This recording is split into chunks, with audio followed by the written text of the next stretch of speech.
Yeah, we work with governments all around the world.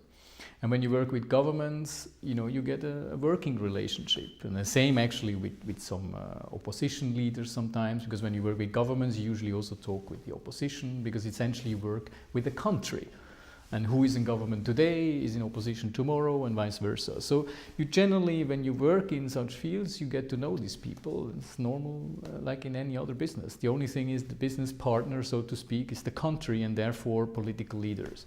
And so obviously we know these people, and some people, I think, hacked our emails and leaked some of those things, and some people in Malta, because of this very political or politicized environment, where people attack everything, they even attack the way you dress as a politician or God knows what, So it's a very vicious environment from that point of view, which we have nothing to do with, except that we know these guys very well in Malta, And so people come up with all kinds of stories, which is completely ridiculous, but for the uninitiated observer, it's maybe a juicy story.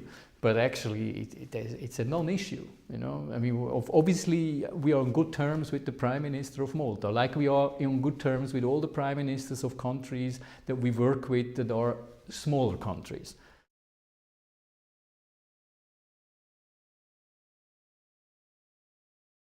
I think there is two things here. One, that when you are successful anywhere, there's always envy.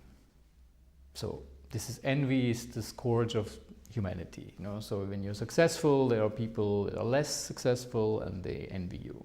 The other thing is that, of course, there are in this industry, as I mentioned to you before, there are all kinds of actors. So you have a spectrum, and you have very professional firms, law firms, and PwC is in this business, is one of the leading firms in Cyprus, for instance, in doing this.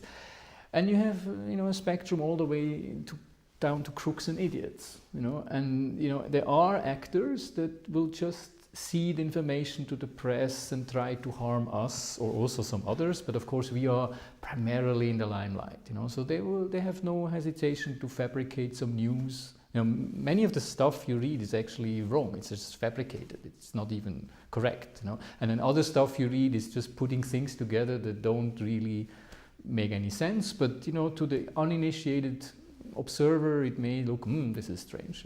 So it's difficult to protect yourself from it as well, because yes, it's difficult. You try in a legal sense to protect yourself from it. Yeah, exactly. In Malta, you criticized for that too. Exactly. All we did at some point, because we have families, and we have staff who ask us, why are you not doing anything? So generally we ignore these things, but then, we have 300 staff and they have their families and they ask us, why you're not protecting yourself?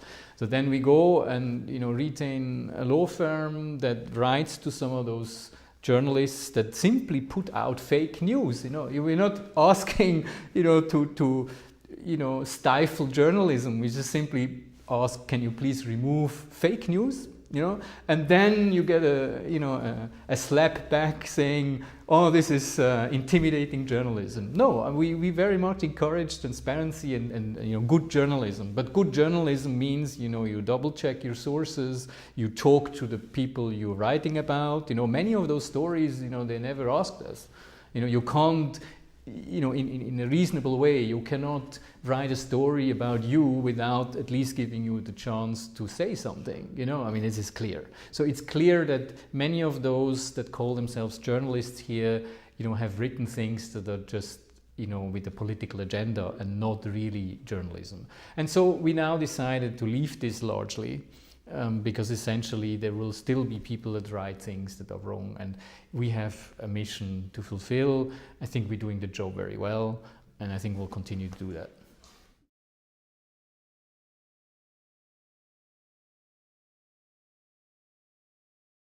That, for instance, is a good example. It's not very well researched. I think it didn't get any traction. And it's a bit different from what you see in Malta. See, Malta is politicized from a domestic political point of view. What you said before, it's more international, and of course there are journalists and people around the world who take offense at the very concept of having citizenship for sale. And that I understand actually. There are actually good reasons to say, like if you look at citizenship from a political point of view, particularly political rights, voting rights, holding political office, that should not be available for money in one way or another. There are good arguments for that. And so they find it vulgar, is that it? Yeah, it's like there are things in our societies that we, I think, agree that should not be for sale. Whether citizenship is among those is of course the question, and clearly depends on your political views and how you view citizenship. There are good arguments against that, and so I think there are also internationally there are people and journalists who rightly believe that this is a strange industry, how can they do this and so on, and they are motivated by that, and then they dig out things that are not good. And there are things that are not good. We still have a lot of work to do, to improve due diligence. And of course, there will be many clients that also we had, where they are not good people. That's normal. It's like in the private bank. We have 1,000 clients, and maybe 5 out of 1,000 are not good. And maybe with some of them, we even, have developed a relationship, and we've done other things for them. That can happen, but that's like everywhere else. If it turns out that someone then is not good, these countries can withdraw citizenship, they can do many things, there are safeguards involved.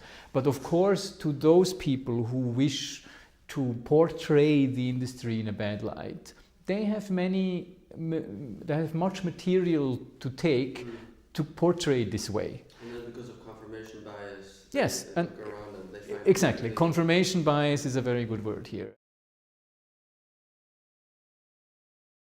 There's too many countries, too many programs to reverse this trend. So it's a global trend which will continue, not without bumps and not without risks, but that's again like with everything else, So of course, when we first did this in the first smaller programs, people were laughing at this.